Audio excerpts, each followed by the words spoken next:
Good morning. कैसे हैं आप सब? तो चलिए आज मैं आप लोगों का अपने इस चैनल में, जिसका नाम है शार्मी साइंस चैनल में, बहुत वेलकम करती हूँ।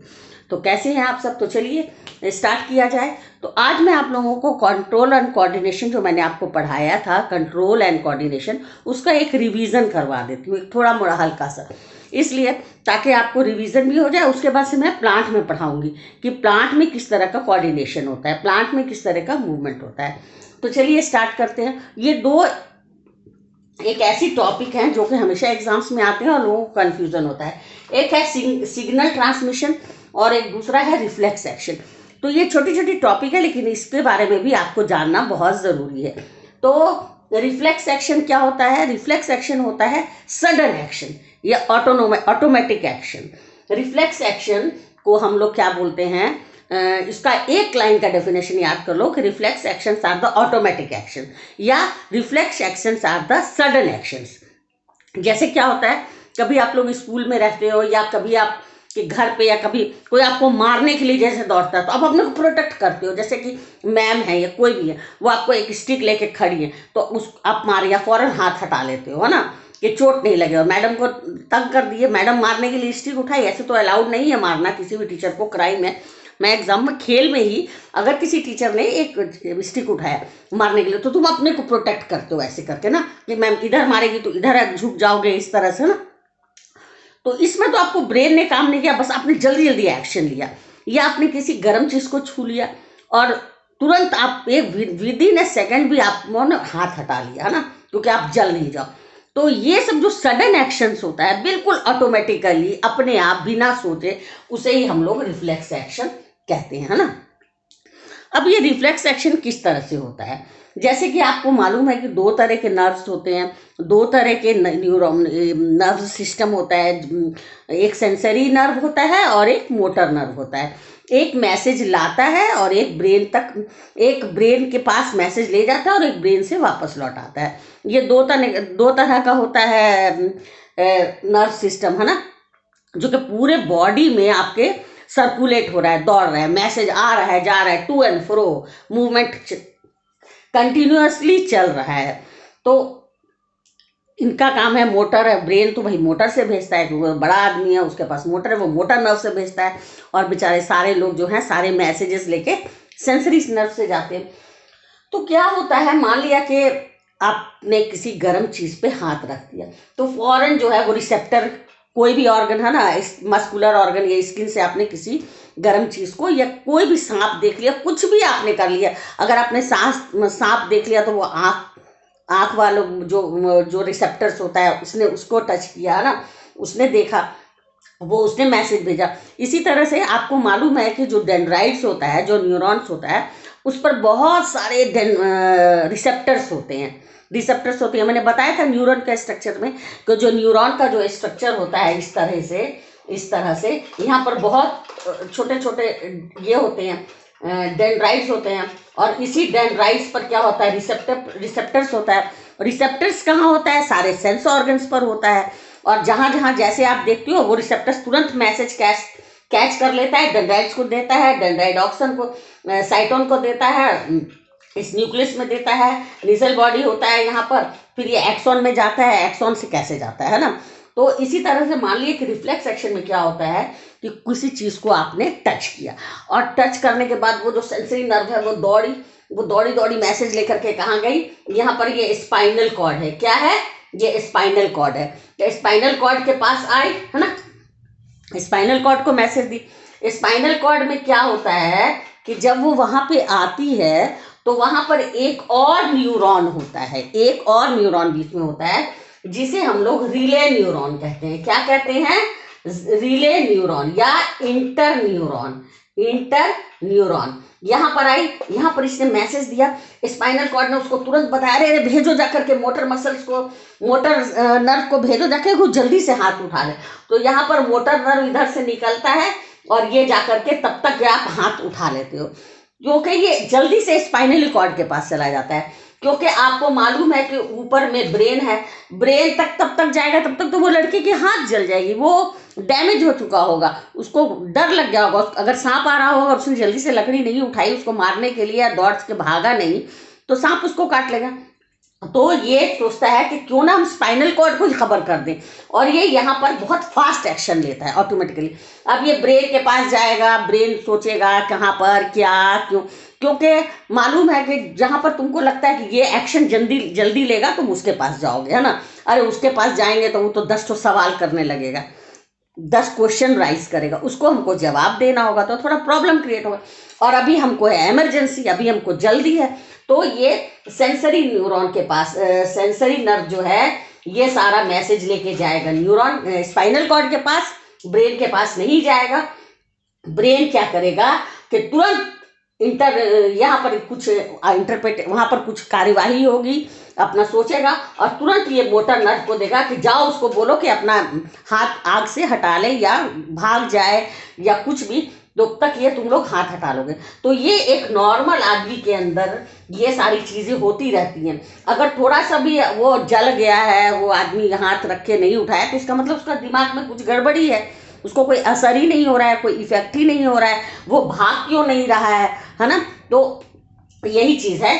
तो बस रिफ्लेक्स एक्शन जो है वो ऑटोमेटिक एक्शन है, और वो जनरली स्पाइनल कॉर्ड कंट्रोल करता है, ब्रेन तक पहुंचने की ज़रूरत नहीं है। बस इतना ही आपका ये रिफ्लेक्स एक्शन है। तो मेरे ख्याल से आप लोग रिफ्लेक्स एक्शन समझ गए होंगे कि रिफ्लेक्स एक्शन का डेफिनेशन क्या होता है। Reflex action the automatically action होता है, spinal cord controls the reflex action, और सेंसरी नर्व से आता है मैसेज, वो इंटर न्यूरॉन में जाता है जिसे हम लोग रिले न्यूरॉन पे कहते हैं। वहाँ पर से वो वापस मोटर नर्व से उस ब्रेन को, या जो भी स्टिमुलस जहाँ पर भी आपको हो रहा है, या जल गए या कुछ डरावनी चीज़ देख लिया, कुछ भी वहाँ पर आपको, या कोई मार रहा है, तो आप तुरंत एक्शन लेते हो बिना कुछ सोचे समझे। ब्रेन तक जाने की ज़रूरत नहीं है, क्योंकि ब्रेन के पास गए वो हाईली है, डेवलप है, वो बहुत सारा टाइम लेगा, वो सब अच्छे से छानबीन करेगा, तब तक तो इधर काम खत्म हो जाएगा, इसीलिए वो स्पाइनल कॉर्ड के पास ही जाता है। ये समझ गए। अब हम आपको ये यानी रिफ्लेक्स एक्शन आपको समझ में आ गया, इज दैट क्लियर। अब आपको प्रॉब्लम नहीं होना चाहिए, किसी भी बुक में पढ़िएगा बस यही बोलेगा कि reflex action are the automatic actions, sudden actions, और ये इसी टाइम काम आता है, इस टाइम और कहीं ब्रेन का भी उतना काम नहीं है। अब आ जाइए सिग्नल ट्रांसमिशन। जैसे कि हम लोगों ने, मैंने आपको बताया कि ये साइट्रॉन है और ये एक्सॉन है ना। यहाँ पर माइलिन शीट होता है ना, और फिर नीचे में नर्व एंडिंग्स होती है, बताया था ना मैंने, रिवीजन हो रहा है। तो यहाँ पर बीच में न्यूक्लियस है, और यहाँ पर इस तरह के बहुत सारे डेंड्राइट्स हैं, डेंड्राइट्स के ऊपर में बहुत सारे रिसेप्टर्स हैं।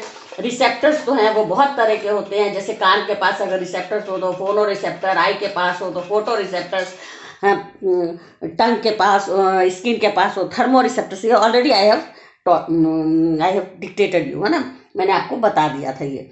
अब हम बता रहे हैं कि ये कोई भी सिग्नल जो है वो कैसे जाता है ब्रेन में, जो 400 किलोमीटर पर आवर रन कर रहा है, यानी बुलेट ट्रेन से भी तेज। तो ये मैसेज किस तरह से रन करता है।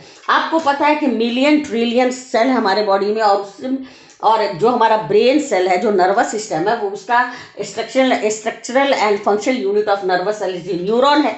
ये आपको पता है, ये न्यूरॉन है, और किडनी का नेफ्रॉन है, दोनों में कंफ्यूजन नहीं होना, किडनी का नेफ्रॉन है और इसका न्यूरॉन है। तो ये जो न्यूरॉन है ये आपका एक साथ बहुत सारा लगा हुआ है, एक न्यूरॉन खत्म होगा, ठीक उसके पीछे दूसरा न्यूरॉन, दूसरे के पीछे तीसरा, तीसरे के पीछे चौथा, चौथे के, मतलब इस तरह से पूरे बॉडी में फ्रॉम हेड टू टो, पूरे पार्ट में, पूरे सिस्टम में एक इसका नेटवर्क बिछा हुआ है न्यूरॉन का, है ना, जिसका काम क्या होता है, मैसेज ले जाना, मैसेज पहुंचाना, एक एक पार्ट में, है ना।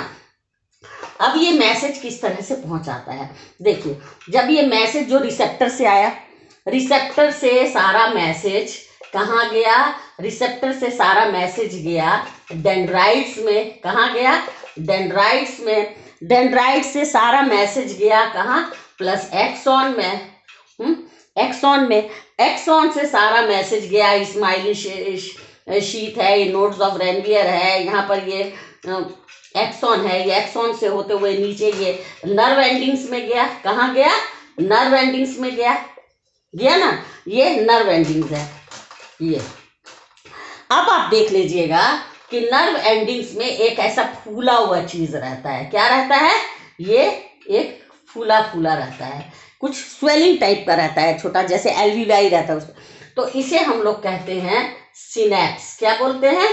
सिनेप्स। तो ये फिर यहाँ इसके बाद दूसरा न्यूरॉन स्टार्ट हो जाता है, और यहाँ पर ये दूसरा जो न्यूरॉन का डेंड्राइट स्टार्ट होगा, तो इन दोनों के बीच में एक जगह रहती है, थोड़ा सा, एक न्यूरॉन और दूसरे न्यूरॉन के, एक न्यूरॉन के नर्व एंडिंग और दूसरे न्यूरॉन के डेंड्राइट्स, दोनों के बीच में एक छोटी सी कैविटी रहती है, जिसे हम लोग कहते हैं सिनेप्टिक क्लेफ्ट। क्या बोलते हैं?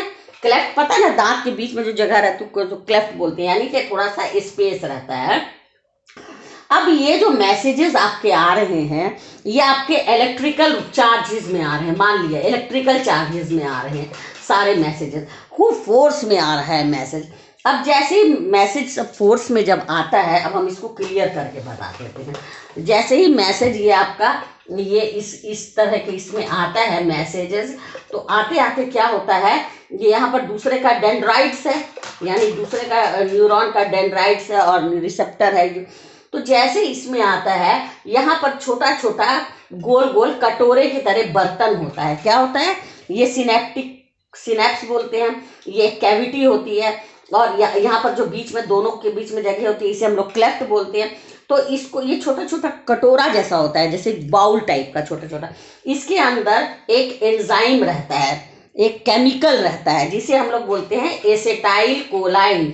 एसेटाइल कोलाइन ना, एसेटाइल कोलाइन बोलते हैं, एसेटाइल कोलाइन, है ना। स्टाइल कोलिन बोलो, स्टाइल कोलाइन बोलो, स्टाइल कोली बोलो, जो भी बोलो, तो ये रहता है। इसमें छोटे छोटे न्यूरो ट्रांसमीटर रहते हैं। आपको पता है ट्रांसमीटर का क्या काम होता है? ट्रांसमिट करना। यानी जब आप इलेक्ट्रिक में जो करंट भी आता है, तो जगह जगह ट्रांसमीटर लगाते हो, वो ट्रांसमीटर आपको हर जगह भेजते हैं। तो यहाँ पर ये जो छोटे छोटे ऐसे ऐसे क्लेफ्ट में होते हैं, ये छोटे छोटे कटोरे, इसमें न्यूरो ट्रांसमीटर लगे होते हैं, और ये जो करंट वाला जब आता है, तो ये इसमें एसिटाइल कोएंजाइम, उसको सब जो करंट आ रहा है, इलेक्ट्रिकल करंट, वो इसमें बॉल में आ जाता है, और बॉल जो है वो धीरे धीरे धीरे धीरे बाहर जाता है, बाहर निकलता है।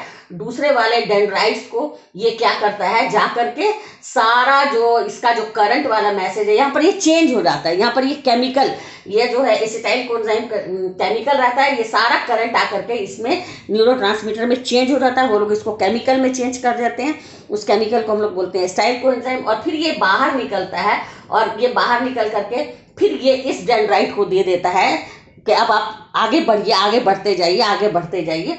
और वो आगे बढ़ने के लिए वो इसको दे देता है। तो यहाँ पर, और फिर ये जो छोटा छोटा ये जो ट्रांसमीटर है, वो इसको दे गया, यहाँ पर एंजाइम सीक्रेट कर दिया, और खुद से फिर वापस आ गया, क्या कि और भी तो करंट आ रहा है उसको लेने के लिए।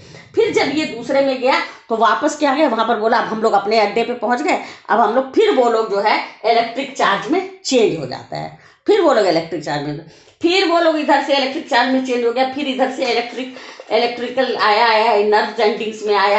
नर्व एंडिंग्स में इसी तरह से छोटे छोटे वेसिकल होते हैं, बर्तन होते हैं कटोरे की तरह, जिसमें न्यूरो ट्रांसमीटर लगे होते हैं। वो इस इलेक्ट्रिक करंट को चेंज कर देता है केमिकली, जिसको हम लोग बोलते हैं एसिटाइल कोएंजाइम। फिर ये एसिटाइल कोएंजाइम यहाँ से रैप्चर करता है ये, और ये बाहर निकलता है, बाहर निकल करके ये इसको दे देता है डेंड्राइट्स को, और वापस आ जाता है कटोरी।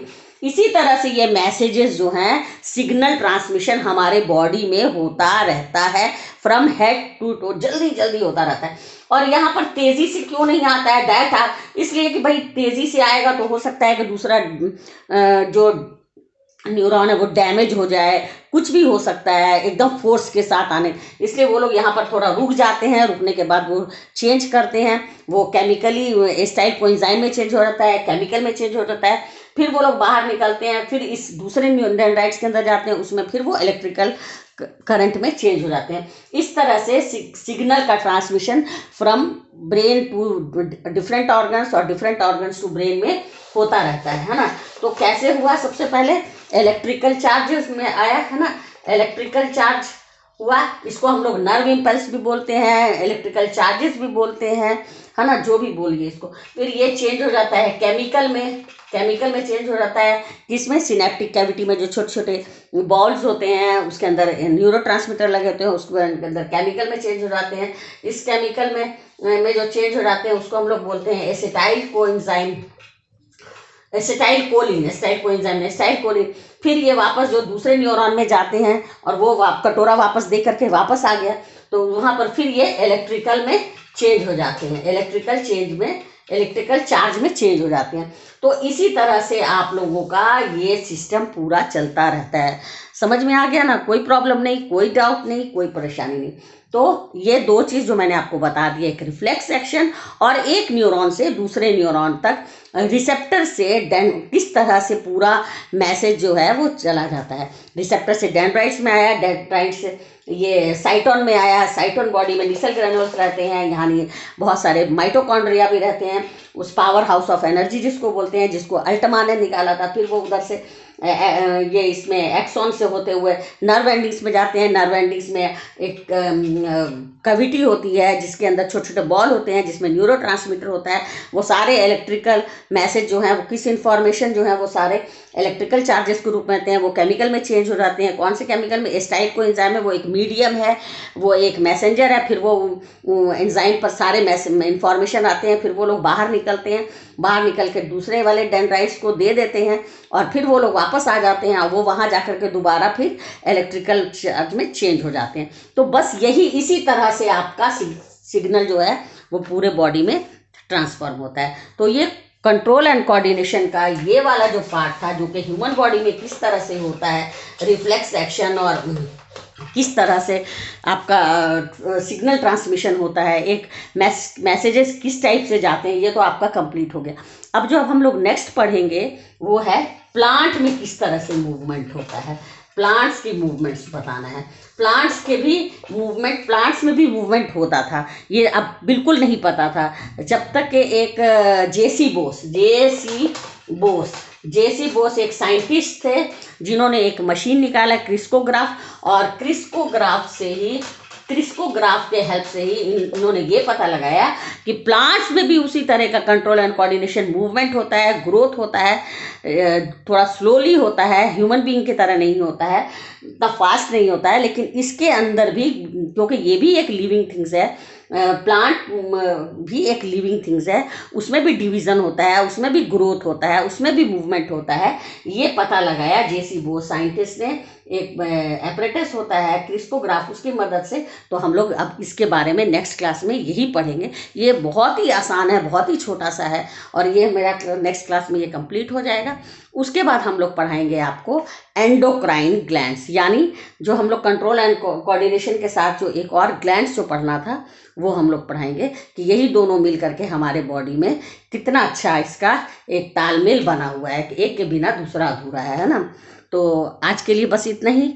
आप उम्मीद है कि आप सबों को समझ में आया होगा। अगर कोई डाउट है तो वो भी पूछिए और कमेंट सेक्शन में लिखिए, और अगर अच्छा लगे तो इसे लाइक और सब्सक्राइब करिए।